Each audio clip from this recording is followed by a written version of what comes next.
Good afternoon, DEFCON. We're here to talk about getting effed on the river. And if anybody has played poker, I'm sure it's happened to you. Just to frame what we'll go over in today's session, first, in the pre-flop section, we'll give a little background about who we are and what online poker is. On the flop, we'll get into some past vulnerabilities that have been discovered in the online poker software and architecture. Turn, we'll get into some of the research that we have been doing and what we've been looking at, some vulnerabilities that I don't think have been published before. And then the river, we'll get into defenses and next steps in research.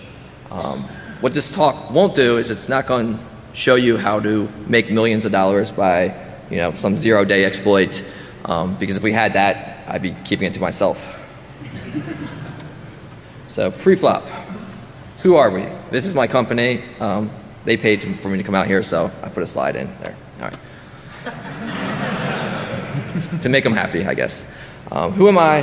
Gus Fritschie, just a security professional based out of DC, CTO of this firm, and you can see what I enjoy doing. I probably like to enjoy gambling more than anything, so that's really what got me interested in this subject. Who do I have with me? We got Steve Witmer right here, who I also work with, and he did a lot of research in the web app piece, which you'll see later on in the presentation. I had a little bit of help also from a couple guys who just couldn't make it. Mike Wright, who I also work with, he did a little bit of work on a couple slides, and then JD Durick, he did some work in the analysis of the poker client itself and looking from a forensic perspective at what the client does behind the scenes. So that's who we are. So what is online poker? How many people like to gamble? Show of hands. All right, we're in the right place. How many people like to play poker? All right. How many people have played online poker? Okay, a decent perspective. How many people still have money locked up on some sites out there? All right, we less. All right. Me too. Well, you probably do. All right. So it seems like a lot of people have at least heard of what online poker is. It's really interesting, and I lost my train of thought. Sorry, 1 second. Some people have a misperception that it's playing against the computer or not real people, but you're actually playing for the most part against real people, except for those pesky poker bots, which we'll talk about and later on in the presentation. It's been around for a while. We have a short time frame just to sort of show you what's been going on. So we have in the early 90s, there really was just people actually played it via IRC, and the poker industry as we see it today really came out in the late 1990s when Planet Poker was launched in 1998. And then shortly after that, you started having gaming commissions that were launched to sort of try to regulate this industry. And you can see going down the step, UB, Party Poker. Then I think at least when I got interested in poker, and probably a lot of people who play it today got interested in 2003 when Chris Moneymaker won the World Series of Poker. He satellited in on a $40 online poker tournament and won $3.5 million and made everybody think that they can do the same thing. So that really, made the industry grow. In fact, prior to that, most of the casinos here in Vegas, a lot of them didn't even, were closing their poker rooms. And now, most of the major casinos at least have some form of poker room. And shortly after that, you had Full Tilt Poker. Everyone's, if you like poker, you heard of Phil Ivey and all these, famous Chris Ferguson, all these famous poker pros formed that company. 2005, it became a $2 billion industry. 2006. We see the UIGEA, which is an Unlawful Internet Gaming Enforcement Act, which was tacked on to the end of the Port Security Act that passed in the last minute of Congress. So it was sort of, the Republicans trying to tack something on a rider onto a bill, and that didn't make it illegal to play poker, like some people may think, but it made it illegal for banks to transfer money into the poker sites. So it made it a little bit more difficult, and at that time we started seeing the market had sort of peaked and it started going back down. 2007, we had a pretty large cheating scandal on one of the major sites, and we'll talk about that a little bit into the presentation. 2010, we reached $6 billion. So we're not going to solve our debt crisis here, but it's still a fairly large amount of money. And then 2011, recently on 4/15, Black Friday, when the Department of Justice seized three of the major sites. And why is this important? Because I just wanted to show what's been going on from a time frame. I think in the beginning, it wasn't big enough for people to really notice. It started getting bigger. People started noticing more. The government, and then also I think from a security perspective, whenever something gets that big, it obviously draws attention to it, and it makes you, just more curious about really what security controls are in place. So I mentioned online poker current events. If you go to fulltiltpoker.com or PokerStars, you'll see this banner display. The Department of Justice has went ahead and seized the domain names for these sites, and officially made it illegal for maybe not illegal, but it made it much more difficult for U.S. citizens to play online poker. And PokerStars paid out all their players right away. So if you had money on PokerStars, you got paid. But if you had money on other sites like I do, you still haven't got paid. And because of this, the seizure, really development of new features and functionalities sort of is in a holding pattern in poker clients. And another thing why it's important to mention is it sort of made our research a little bit more difficult, because we were researching some of these sites, and then on 4/15 it was more difficult to do research into those sites. This slide is just here to show you why it's how much money is at stake, and why this will become important. I think we'll see in the next slide when you start talking about regulation and compliance. Back in 2004, we're only talking about $1 billion. U.S. government doesn't really care too much. But when it starts growing, well, when I say U.S. government, maybe I mean the Nevada casinos, Harrah's, Caesars Entertainment right here, start wanting to get a piece of that pie, which they currently don't have. And if you see online gambling revenue as a whole is $25 billion. So in other words, there's a lot of money in online poker. I put this slide on here just because I'd like to see piles of money. It's cool. Regulation and compliance. We all have regulation and compliance in other industries. If it's a government with FSMA, PCI, SOX, whatever. And I'm not here to say that compliance and regulation is the best thing. We all know that just because you have a system that is certified and accredited according to FSMA or NIST standards doesn't mean it's necessarily secure. It just means you filled out all the right paperwork and then dotted your I's and crossed your T's. But it's better than nothing. And I think there's another talk going on right now talking about PCI, and I think the argument can definitely be made that compliance helps strengthen the security posture of those industries. And I think something similar needs to take place in the online poker industry. And from what I just said, you may think that there is no compliance or regulation. There is, it's just not very greatly enforced. You have Isle of Man, off the coast of England. The Kanawaki Gaming Commission, an Indian tribe, licensed some of these sites, but they really haven't, put into all the controls in place that we would expect these companies to be held accountable for. Party Poker, a site that pulled out of the U.S.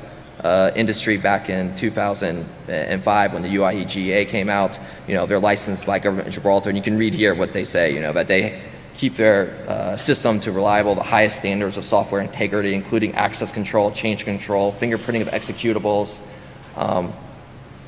From what we've seen, I don't think all the sites are really doing that. And we didn't really look closely at Party Poker since we can't play there. I wanted to concentrate our research on sites that were available to U.S. players at the time. So we obviously see there is a need for compliance, and I think you'll see why there's a need when we get into some of the past vulnerabilities and new issues that we've noted. A standard needs to be developed. Companies that provide these services need to be audited, just not from the financial aspect to make sure that something that happened on Black Friday doesn't happen again, but also from a computer security control perspective, that controls need to be put in place to enforce these programs to have, you know, basic levels of security, which I think we take for granted when we look at other systems like account lockout. You know, just simple things that they just don't do. And why will this happen? Because there's a lot of money in online poker, and the government wants it, and land-based casinos want it. I'm not sure if everyone can make this out, but that's a $1.3 million pot being shipped right there, which was the largest pot in online history. Just a lot of money. So, the flop.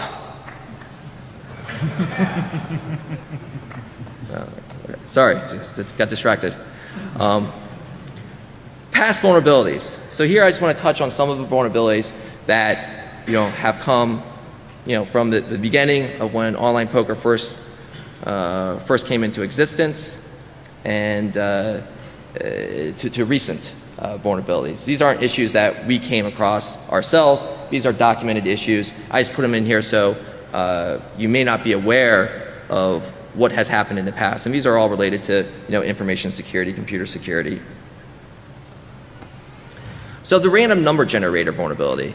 I think everybody probably can guess what the random number generator is for. It's so, you know, obviously when you have a real dealer shuffling the cards, you know, it's going to be random. They shuffle them. So in order to get that same level in gaming, you have an RNG.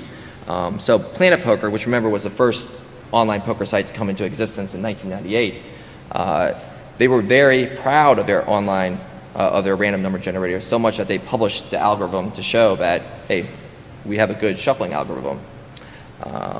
Unfortunately, when some researchers started looking at it, they realized it probably wasn't the best algorithm that was in place.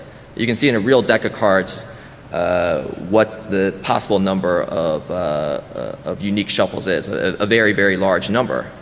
In their algorithm, only 4 billion possible shuffles could result.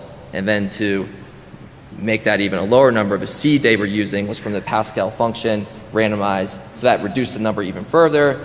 And then they were able to reduce the number of possible combinations down to a number that could be effectively brute force, so they could tell what cards were going to be coming out. You know, this has since been fixed, obviously, and other companies these days have their RNGs audited by reputable third parties. I took this from the PokerStars site. You know, Cigital, you know, once went ahead and looked at their RNG, and all the other sites have similar information. I don't know. I'm not sure. You know, we didn't look at this to see if the RNG is, you know, is safe or secure. Maybe it is, maybe it's not. But it's probably something that should be looked at further. The next one I want to cover, as far as a past vulnerability, if you remember, this was on the timeline, and it was on the timeline just because I think it's a pretty important issue, was this ultimate bet absolute poker super user issue. And the full story is really almost like a soap opera. I mean, you really should read, if you're interested in a good read this blog. That's the URL is up there. She goes into a lot of details as far as, you know, what happened behind the scenes, why it possibly happened.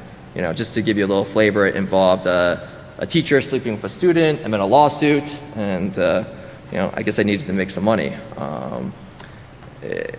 What happened was, and not all of this is 100%, you know, confirmed, because it's not like poker was legal in the United States or regulated, so you couldn't go ahead and you know, bring these people to court. But what we've been able to piece together is that the owner of the company went to his developer, a software developer, and said, hey, I think people are cheating on my site in the high stakes, you know, games. In order for me to determine if they're cheating, I need to be able to see their hole cards, so I can see, you know, make sure that they're cheating, because I would know based on what their hole cards are if they were cheating. So the original developer was like, you know, I don't think that's a good idea to give someone access to see hole cards. So he went to an independent contractor and hired him, and they put in this guide mode, is what they called it. So they ended up putting into the actual software a process, and you know, they wanted to put some controls in this process because I mean, the developer really thought that at the time that the owner was doing this for a legitimate purpose. So they made it so you couldn't be on the same computer playing as with God mode running. But what we suspected they do is they simply had a user, in God mode, and then just relayed that information to the person playing. And at the end, you can see how much money was stolen, $22 million from players. So that's not a small sum of money. And how did they end up catching or discovering that this God mode had been put into the software? Was it from the strict controls that were built into the software, auditing, access control, someone reviewing logs? No, it was from the community, the online poker community. And there's a pretty strong online poker community. There's a lot of forums. I think Steve's going to talk a little bit about how you could leverage those forums for some malicious purposes. But what they were able to do was, the players started suspecting, wow, this one guy is winning a lot of hands. And online poker is different than regular poker. A lot of people play 8 to 10 tables at once. So in real poker, like you see on TV, people get reads by looking at people, and they know betting patterns, and they can sort of tell when people are bluffing. But with online poker, you don't have that. So based on your hand histories, what people are being dealt, you're able to see those hand histories, and people have written software that gives you a statistical analysis over who's won what hands, how many times they saw the flop, how many times they 3-bet you, etc. So based on this information, they were able to show this, they created this graph that showed, here's, in the blue is, a statistical analysis over win rates over a certain number of hands at a certain level. And then you can see this outlier in yellow who's winning at an obscene rate. So this made them suspect that there's no way in the world this guy could be winning at such a large rate. So eventually, they went to, there's enough pressure from the community that they went to the company, and the company finally did their own investigation, admitted, yeah, hey, someone was cheating, and they tried to refund the money. A lot of players did get money back who were playing high stakes, but it's still suspected that they didn't get paid back in full. So lessons learned from this. I think it's lessons that other industries have already learned. Was it what? It's suspected that it was the owner. It's suspected Russ Hamilton, who was the owner of Ultimate Poker and Ultimate Bet and Absolute Poker. It was suspected that he was involved. Once again, there's no proof, so it's just alleged. But he had past ethical issues, and it is largely suspected that he was the main culprit. But other companies, industries have learned this: configuration management, separation of duties, code reviews, have a solid SDLC in place, have auditing. These are things that banking has in place, other institutions that we rely on in industries, but it's not there yet in poker, which shows the need for compliance. Just to give another example, I mentioned that hand histories are important to online poker. If you play the hand, you get the hand history of what happened. So if you play as many hands as I had, you'll have a huge hand history file. Some people don't have the luxury of playing that many hands, and they want to maybe gain an advantage. So there's companies that have sprouted up that do data mining and collect all the information, and then go about and sell it. Why is that important? Well, they sort of stumble upon this SSL exploit by accident. They weren't trying to, there wasn't like a company that was out there doing vulnerability research. They were trying to get the hand histories. A software version update came about, and all of a sudden they couldn't grab data mine and hand history. So they started looking at it, and looking, after analysis, they saw that it really wasn't SSL. They were just XORing the data, which I guess they thought was secure. But obviously we know it's not. But the general public, they thought they were playing, a protected communication channel the whole time. And these guys actually came up with a nice little proof of concept. If you Google about this, you'll see it. You can see a video where they showed if you were on the same network or same wireless network, you could actually see other people's hole cards. And they did go ahead and fix it 11 days later, because it's hard to implement SSL. It's very difficult. And then also Cake Network was also discovered to be vulnerable shortly after. So I'm not sure why they were doing this, but who Who knows?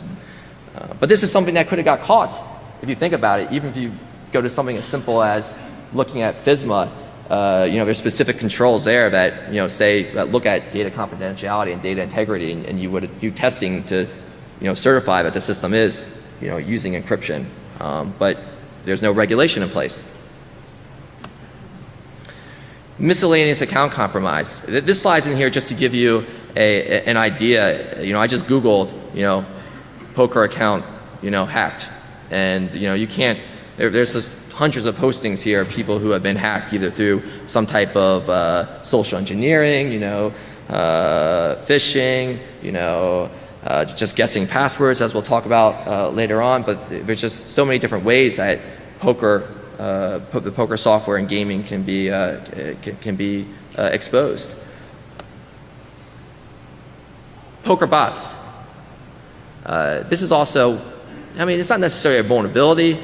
Poker bots have been around for a long time, since the beginning of the poker industry. But when they were new, they just really weren't that good. You could easily beat poker bots. But now, with artificial intelligence becoming as good as it is, there's some very good bot software out there, and it puts the player obviously at a disadvantage. It's different if you're playing against a bot than you're playing against a real human. And the reason that it's just more difficult to create a poker bot is because the lack of information. There's definitely really good, chess software, chess bots. That's because everything in chess. It's, all the information is in front of you. In poker, it's a game of limited information. You have some information, but the rest, you just have to guess. If you're really interested in the technical details of it, you can look at this article on coding the wheel. Unfortunately, this is really the best thing that I found that was out there. There's not a lot of good information about the bots that's easily accessible, because the people who are writing them are making money with them, and they don't want to share that information. So you sort of have to know where to go to look for it, and even then it's difficult as far as the technical details. Just a little bit of information. Once again, that article goes into a lot of detail, but really the way that the poker bots work, and we just thought was interesting, it's primarily through DLL injection. It's not modifying the actual executable or binary, because as you'll see when we look at the next section about the poker client underneath the hood, it does a lot of checks and balances to see if you've made some potential modifications. So it's primarily through DLL injection that it's able to operate. And of course, poker sites have been cracking down on bots. How do they catch them? Betting patterns, if it's always bet the same amount, tendencies, bots definitely play differently. Programming flaws, if you're always clicking to bet on the same pixel, it's going to know that it is actually a bot. And then of course, scanning, as you will see, these poker clients, they do try to protect you by examining your system, but in that process, they also invade your privacy a little bit. But that's one way that the sites attempt to catch you. And of course, when a player is identified as a bot, they'll go ahead and confiscate all your winnings and close your account down. How do we know that? Well, we got caught, so they're doing something right, I guess. Poker client equals rootkit. No. The question was, do we write our own bot? We didn't write our own bot. This was just experiment with one of the known bots out there that we were playing around with. Yeah. So poker client equals rootkit, and maybe that's not 100% accurate, but it's close. It has a lot of the same characteristics as a rootkit, and in the attempt to protect, I guess, the gaming, it really goes down and does some things that you may not know about. Including going into where you've been in your web cache. I don't like people knowing where I've been. What does it do behind the scenes? We did some dynamic analysis. We didn't do any static analysis of what it's doing yet. But here's some interesting things that we just pulled out, or at least what JD and I thought were interesting. Some of the function calls looking for enemy window names, enemy processes, enemy URLs, and then some of the programs that or services that it deems unauthorized. So here you can look at, like, if you're looking for Ollie debug, if it's running. It's looking, if you're running some of this software that it considers to be against its terms of service. Once again, this is just very basic analysis. I'm sure it's doing a lot more behind the scenes, and it's just an avenue that we're going to explore further. Here's just some well-known modifications or behavior that we've observed in the poker clients. It goes ahead and will modify your host-based firewall policies if you're running it on Windows. It goes scanning through your Windows process tables. It has the ability to go ahead and read the body and bar text of every window that you have open. Ability to detect mouse movements. These are all things that the poker client is doing behind the scenes. We mentioned that it scans for known bot software. It also looks for the lack of. You can, of course, when you're playing poker, part of the fun is talking to people. And you can do that on online poker too by chatting in a dialog box. So it sort of monitors what you chat in the dialog box. And here you can see the screenshot of it. It's going through your Internet Explorer cache there. So it's going through looking for, well, who knows what. And we're not really sure what it does with this information. I'm not sure if it sends it back to the mothership. But it definitely looks like it's somewhat invasive to your privacy. And of course, you're agreeing to allow it to do this since you click on the terms of service when you install the software. But most people probably don't know exactly what it's doing behind the scenes. And these clients are somewhat complex. We looked at the Cake Poker client. It has 3 main processes. The client scans itself, like I mentioned, at random intervals to make sure you didn't modify it, because we did go ahead and we made some modifications to the actual client, and it ended up detecting that and forcing you to install a new version. And then the Cake Poker's actual executables, you can see when you compare Cake Poker to the Bodog version, the size, the actual poker client is obfuscated and encrypted, and making it more difficult for someone to do static analysis. The question was, do you see what obfuscated they were using, or encryption? We really didn't look too closely at that yet. That's something that we plan on looking at in the near future. And now I'll turn it over to Steve. All right, thanks, Gus. So I got involved in this process kind of late in the game. A lot of this research was kind of already ongoing, so I got pulled in to kind of look at some of the actual interactions with the client and the web clients themselves. So just to get into a little bit about the actual online poker network architecture, especially now that there's a lot of crackdown on poker in the US, you're going to be visiting a server somewhere internationally. And various countries have various rules about data security and things like that. So just something to keep in mind as you're going to these poker sites. Basically what happens when you log in, you make a request out to the internet, poker DNS server tells you which local server you're going to go to, you authenticate, you get a session created, and then you start playing poker, and then when you need to re-authenticate, you re-authenticate.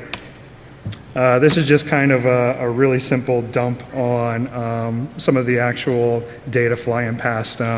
It's really not that important, but it shows that the initial request is out over SSL, and then you get another connection over SSL on another high-numbered port. This is just a really quick scan of some of Bodog's address space. Just shows that there's a lot of different stuff out there. There's actually some content that doesn't belong to Bodog. There's some stuff that's on Bodog's network that's actually game creation companies and things like that. There's also some test servers out there. We didn't really attack it, but just interesting that it's out there. Now to preface what we're going to talk about today, we did not, at least I didn't, I didn't actually attack any of these companies. The vulnerabilities that we're going to be talking about are vulnerabilities that are going to affect you as a poker player. So I think that's kind of more important, because from the show of hands earlier, a lot of people in here play online poker. If you're in this talk, you probably are getting the idea that it's not the most secure thing in the world at this particular point. So we're just going to talk about some of the vulnerabilities that are there. Like I said, I came into this very late in the game just a few weeks ago, but the vulnerabilities were really easy to find. Something else to consider when we're talking about vulnerabilities in online poker. There's dozens and dozens and dozens of online poker sites, all with individual clients. So when we say that this is kind of a new research field that we're looking into, we really haven't kind of scratched the surface at this point, but just the stuff that we did find shows that you can be compromised fairly easily.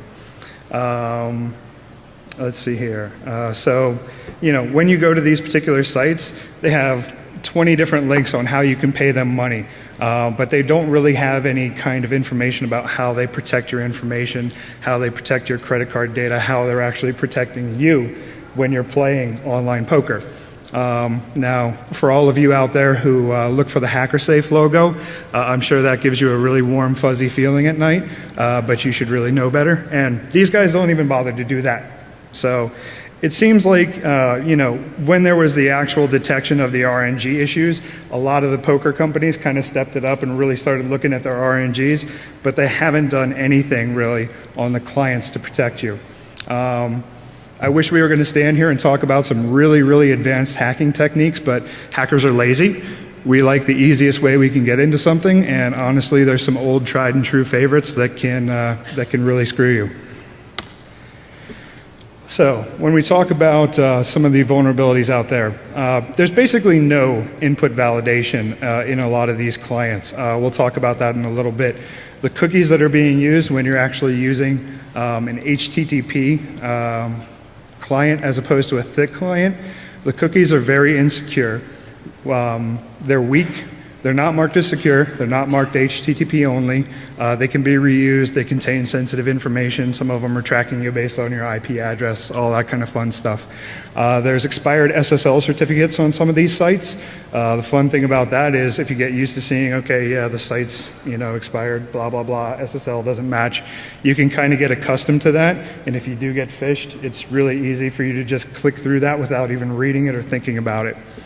And then we have our old friend, cross-site scripting. Now, this particular one, this is an unauthenticated, reflected cross-site scripting. Reflected cross-site scripting is basically the easiest style of attack where you send something to the web server, it sends the same code back to you and is then executed at the browser. The next one that we've got, this is just showing you a little bit of the actual, in the Bodog client, where you can enter some information about yourself. So you can put your email address, your state, your city, all that kind of good stuff. And, you know, personally, I live at Script Alert Way. So it's important for me to be able to do this, but for most people it's not. The funny thing about this, the actual city is vulnerable, state, zip code, country, and phone number. Now, for phone number, you shouldn't need to put characters in there. Okay, so what we're doing right here is we're really talking about, they're not even doing basic data validation at this point. When you're looking at a state, it's even abbreviated. You've got MA, you've got MD, you've got wherever you live, there's a 2-letter. You should not be able to put JavaScript into that, okay? This is easy, guys. Zip code, again, it's not that hard. These are supposed to be only numbers. Yeah, anyway. Yeah, that's vulnerable as of today, as of this morning. Not that I'm telling you to go out and use this, but this particular one, this is actually using a stored and DOM-based cross-site scripting attack. As you saw on the previous slide, what we did is we put you know, some active JavaScript in our address field. This comes back and this shows you every single cookie you need. So if you're using the web client, you can create your cross-site scripting attack to then forward this information to your server. You grab that, you replay that, you're now that person. So you have a copy of their session. Not good. This one's an unauthenticated one. Again, you can grab, you know, you can call document.cookie to grab all of the cookies, have them forwarded to your server, and you created a duplicate session. You can log in as this person, and you can sign up to a table that you're also playing at, and just fold, and just lose somebody's money. So, not so good. Again, as we talked about quite a bit here, it's basically a playground for cross-site scripting. For those of you who are actually pen testers out there who are used to having to do some encoding to get cross-site scripting to work, you don't need to do it. You can basically go there and just be like, I wonder if this works, and you can kind of play around and have some fun with it.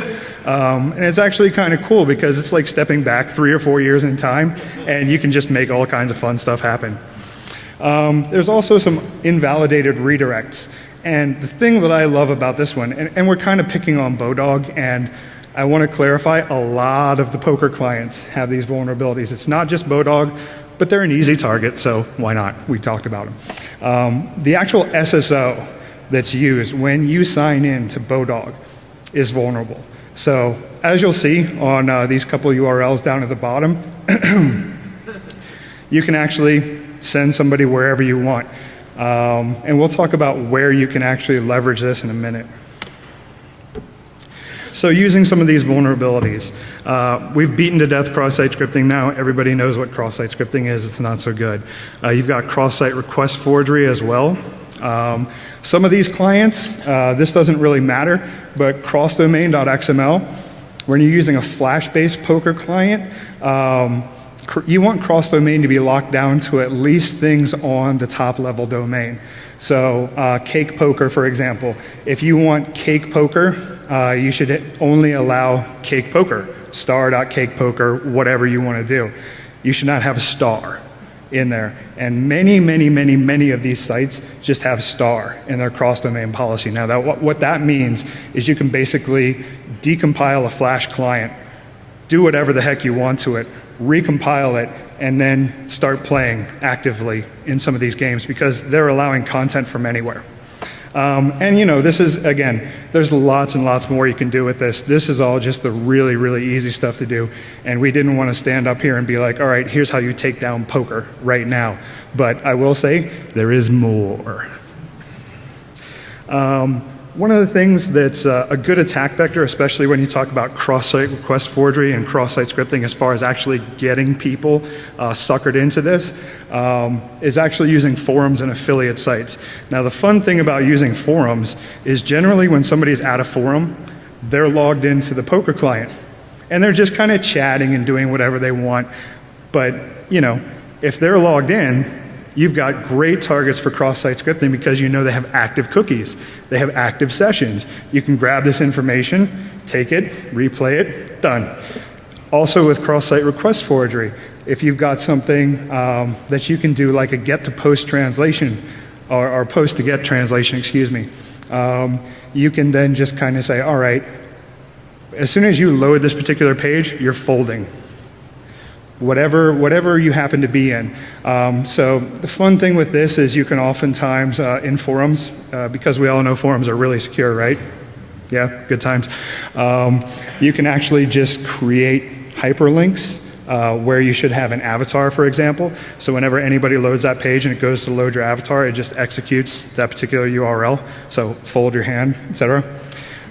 So anyway, these are just really good attack platforms, and forums and stuff like that have their own vulnerabilities. So even if you're using a secure poker client, if you're on somebody else's forum and they have cross-site scripting, they can hook you. So here we have, you know, picking on Bodog again, just because it's easy. One of their affiliates, not checking cross-site scripting, not even trying. Here's Poker Listings. Poker Listings is another place that has cross-site scripting. This was a really hard one, guys, I gotta tell you. So you see that search field right there? Script alert. That's all this is. They're not even checking. It's easy stuff. So, what do we do when we have cross-site scripting? How many people know what beef is? All right, good. So you know where I'm going with this, right? You've got beef, you know, and here you can see 3 clients that are all, you know, a local address that I was just playing around with. There's so many from my local one because everything I tried worked. It was really easy to do this, guys. So step 1 on this, this is what an actual hook looks like in beef. So you've got your target domain, you've got then the payload there that says, you know, connect back to me, blah. Once you've got a zombie inside of Beef, you can look at their browser. You can see what plugins they're using. You can see where they've been in their browser history. I'm not going to go down the full functionality of Beef, but Beef is a really cool tool, and if you haven't used it, use it. It's good. You can do clipboard theft. You can send raw JavaScript. You can use browser autopwn, yay Metasploit. And you can also, use that once you have, browser autopwn running. Anybody who you've hooked in with XSS is now a pivot point. So let's say somebody's playing poker at work. Nobody would ever, on a government machine, for example, play poker at work.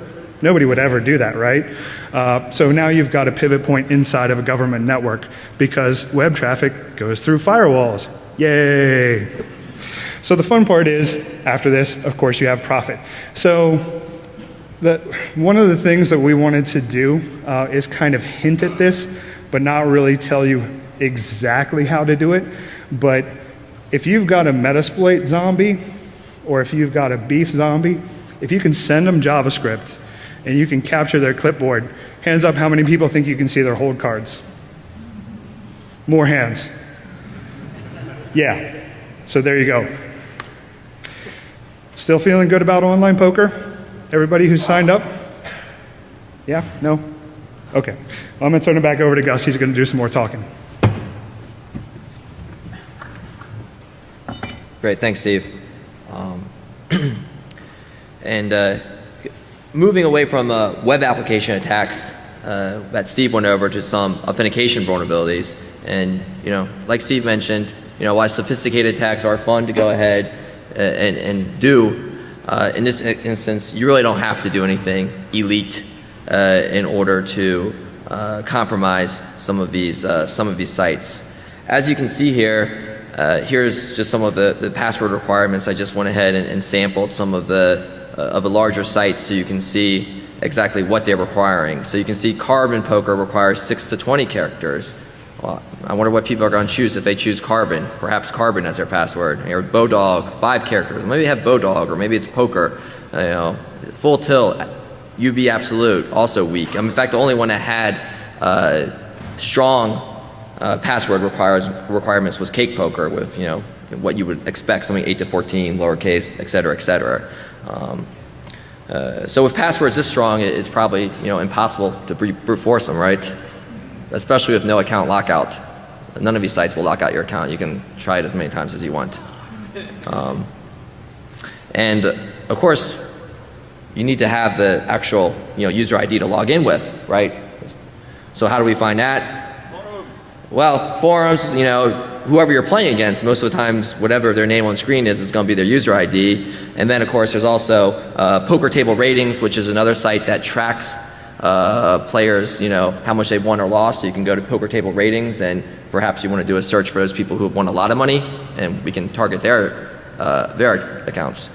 And of course, the next step is nothing rocket science. Just like the cross-site scripting, we don't have to do anything fancy here. We just go ahead and use Hydra or Brutus.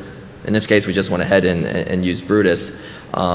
This is actually on Bodog, which was somewhat different than some of the other sites. You could log in with a username, or you could also log in with this unique number. You see here this 3830000. So this is what you could log in with these type of numbers. What's also interesting about this is that when you create a new account, it just increments it by 1. I'm not sure if that's too important, but it's interesting that it just increments it by 1. So, of course, just using Brutus, you can go ahead and just script this, and you can see on our test account that we used it. It brute forced it, and very quickly, of course. And trust me, poker players, they're not the most sophisticated players when it comes to putting strong protections in place. Most of the time they're pretty lazy, and I guarantee a lot of them have pretty easy passwords. Yeah, it's like they're not risk adverse. Exactly. They're used to just gambling large sums of money. I want to make one point. Most of the research that we did was on the play money sites, because every one of these sites has a play money site that is equivalent to the software is the same as the real money site, but we just didn't feel like using, I didn't feel like using my account because I didn't want to have have it shut down for some reason and have my money confiscated. Anyways, another thing, attacking supporting infrastructure. I think Steve went over this, gave some good examples as far as forums, but it's just not the poker client itself. And that's what I want to emphasize throughout this whole talk. It's the whole poker industry that has weak controls. And with the poker gaming, these other people want to make money off of it, so they come up with new ideas. So there's training sites to teach you how to be a better poker player.